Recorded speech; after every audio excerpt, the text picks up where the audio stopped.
નમસ્તે વિદ્યાર્થી મિત્રો, સ્ટડી પર્વમાં સ્વાગત છે. આપણે પ્રાણી પેશી વિશે વાત કરી રહ્યા છીએ. આજે વાત કરીએ સ્નાયુ પેશી વિશે. ખૂબ અગત્યની આ પેશી પણ છે મનુષ્યની અંદર જોવા મળતી સ્નાયુ પેશી, જેને અંગ્રેજીમાં મસ્ક્યુલર ટિશ્યુ તરીકે ઓળખવામાં આવે છે. તો ચાલો જોઈએ સ્નાયુ પેશીના પ્રકારો વિશે.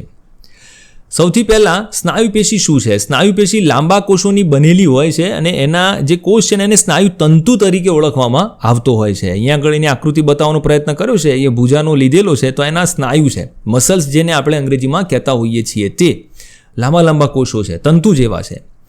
સ્નાયુ તંતુમાં શું હોય છે? વિશિષ્ટ પ્રકારનું એક સંકોચનશીલ પ્રોટીન આવેલું હોય છે. આ પ્રોટીન શું કામ કરે છે? આપણે જ્યારે આપણા હાથની જ્યારે મૂવમેન્ટ કરીએ છીએ ને, આપણા હાથની મૂવમેન્ટ થાય છે, અહીંયા આગળ આંગળીઓ વળે છે અથવા તો કાંડું જે છે વળતું હોય છે, તો એ કોના લીધે વળતું હોય છે? જે સ્નાયુ છે એનું સંકોચન થાય છે, શિથિલન થાય છે, એ સંકોચાય છે, ખેંચાય છે. આ સ્નાયુનું સંકોચન શિથિલન થવાના કારણે આપણા હાથની મૂવમેન્ટ એટલે કે હલનચલન શક્ય બનતું હોય છે. સાથે સાથે આપણે એક જગ્યાએથી બીજી જગ્યાએ જઈ શકીએ છીએ, એને પ્રચલન કહેવાય. આ પ્રચલન પણ આના લીધે શક્ય બનતું હોય છે. કોના લીધે? સ્નાયુ પેશીના લીધે. સ્નાયુ પેશીના 3 પ્રકાર છે: અરેખિત સ્નાયુ પેશી, રેખિત સ્નાયુ પેશી અને હૃદ સ્નાયુ પેશી. જોઈએ આ 3 અલગ અલગ પેશી વિશે. સૌથી પહેલાં વાત કરીએ રેખિત સ્નાયુ પેશી વિશે. આ પેશી એટલે કે રેખિત સ્નાયુ પેશી અસ્થિઓ સાથે સીધું જોડાણ ધરાવે છે અને શારીરિક ગતિશીલતા પ્રાપ્ત કરવામાં મદદરૂપ થતી હોય છે. જેમ કે સૂક્ષ્મદર્શક યંત્રમાં આપણે જોઈએ ને આ પેશીને, તો આ પ્રકારની જોવા મળે છે. બાજુની આકૃતિ તમે જોઈ શકો છો.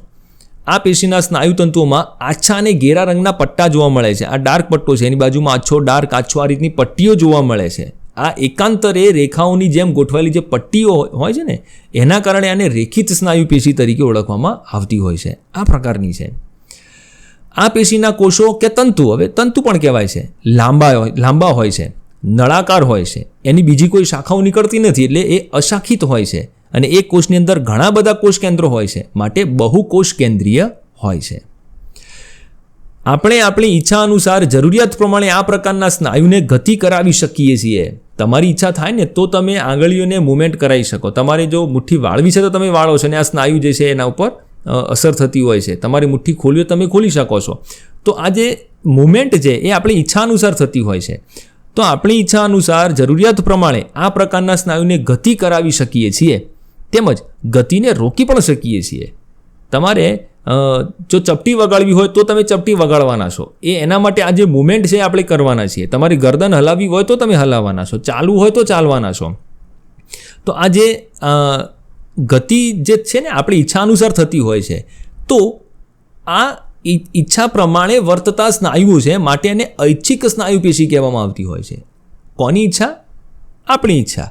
આપણી ઈચ્છા અનુસાર મૂવમેન્ટ માટે મદદ કરતા આ સ્નાયુઓ છે, માટે એને ઐચ્છિક સ્નાયુ પેશી કહેવાય છે. દાખલા તરીકે હાથ અને પગમાં આવેલા સ્નાયુઓ જે આપણી ઈચ્છા અનુસાર ગતિ કરતા હોય છે. ત્યારબાદ બીજી પેશી છે અરેખિત સ્નાયુ પેશી. ક્યાં આવેલી છે?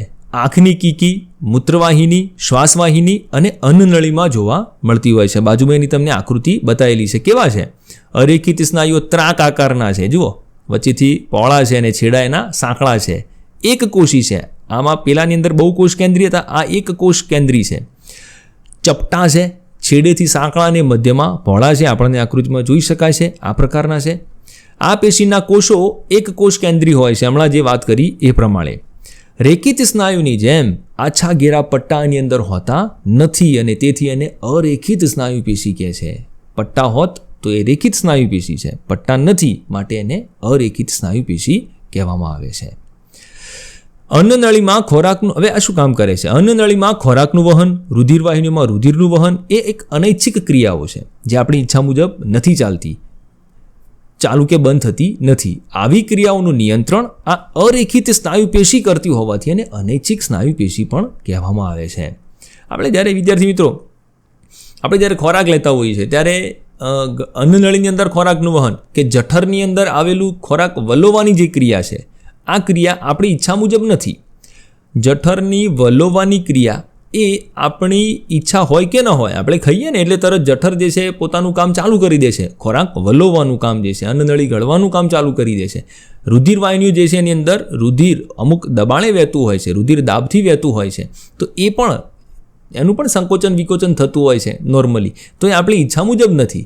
મતલબ કે આ બધી જગ્યાએ જે સ્નાયુ પેશી આવેલી છે ને, આ કેવી છે? આપણી ઈચ્છા મુજબ નહીં વર્તનારી, મતલબ પોતાની રીતે. તો આપણે એને શું કહીશું? ઐચ્છિક નહીં કહી શકીએ, આપણે એને કહીશું અનૈચ્છિક સ્નાયુ પેશી. તો અરેખિત સ્નાયુ પેશીનું બીજું નામ છે અનૈચ્છિક સ્નાયુ પેશી અને રેખિતનું છે ઐચ્છિક સ્નાયુ પેશી. ત્યારબાદ એક છેલ્લી પેશી છે હૃદ સ્નાયુ પેશી. નામ ઉપરથી જ ખબર પડે છે, હૃદય. હૃદયમાં આવેલી આ પેશી છે. જો અહીંયા આગળ તમે હૃદયનો એક ફોટોગ્રાફ બતાવ્યો છે કે ભાઈ આ પેશી આ પ્રકારે હૃદયની અંદર જોવા મળે છે. શું છે? હૃદયના સ્નાયુઓ જીવન પર્યંત લયબદ્ધ રીતે સંકોચન અને શિથિલન કરતા રહે છે. માણસ જ્યારે જન્મે છે ને ત્યારથી માંડીને હૃદય ધબકવાનું ચાલુ કરે છે, થાક્યા વગર અવિશ્રાંત એ લયબદ્ધ રીતે ધબક્યા કરતું હોય છે. એ સિસ્ટોલિક ડાયસ્ટોલિક આપણે કહીએ ને કે જેનું સંકોચાય છે ફૂલે છે, સંકોચાય છે ફૂલે છે, આ પ્રકારે હૃદય જે છે એની અંદર પણ મસલ્સ આવેલા છે, એ પણ સંકોચાય છે, વિકોચન પામે છે, સંકોચન પામે છે, બધું થતું હોય છે. તો એ કયા સ્નાયુ છે? હૃદ સ્નાયુ પેશીના સ્નાયુ છે. આ અનૈચ્છિક સ્નાયુ પેશી છે. હવે હૃદય કંઈ આપણી ઈચ્છા મુજબ થોડું ધબકે છે? હૃદય આપણી ઈચ્છા મુજબ નથી ધબકતું. હૃદય તો એ પોતાની રિધમથી, પોતાની ગતિથી લયબદ્ધ રીતે ધબક્યા કરે છે. આપણે એવું ન કહી શકીએ કે હમણાં 2 કલાક રેસ્ટ લઈ લે પછી પાછું 2 કલાક પછી ધબકવાનું ચાલુ કરજે. એવું આપણે હૃદયને કહી શકતા નથી ને આપણે કરી પણ શકતા નથી. હૃદય પોતાની રીતે જ ધબક્યા કરતું હોય છે. માટે આ કેવી પેશી છે? અનૈચ્છિક સ્નાયુ પેશી છે, એટલે હૃદ સ્નાયુ પેશી છે. હૃદ સ્નાયુ તંતુઓ કે કોષો નળાકાર હોય છે, શાખિત હોય છે અને એક કોષ કેન્દ્રી હોય છે. જો એના કોષો તમને બતાવેલા છે, નળાકાર છે અને શાખાઓ છે, એકબીજા સાથે જોડાયેલા હોય છે. અને એક કોષની અંદર કેટલા કોષ કેન્દ્ર હોય છે? એક કોષ કેન્દ્ર આવેલું હોય છે, માટે એક કોષ કેન્દ્રી હોય છે. તો વિદ્યાર્થી મિત્રો, હૃદ સ્નાયુ પેશી અને બાકીની જે પણ સ્નાયુ પેશી આપણે જોઈ છે એના વિશે પરીક્ષામાં પૂછાય તો તમે આ પ્રમાણે નોંધ લખજો. કંઈ સમસ્યા હોય તો મને કોમેન્ટ બોક્સની અંદર લખીને જણાવજો અને તમારા મિત્રો સાથે આને ચોક્કસથી શેર કરજો. ધન્યવાદ.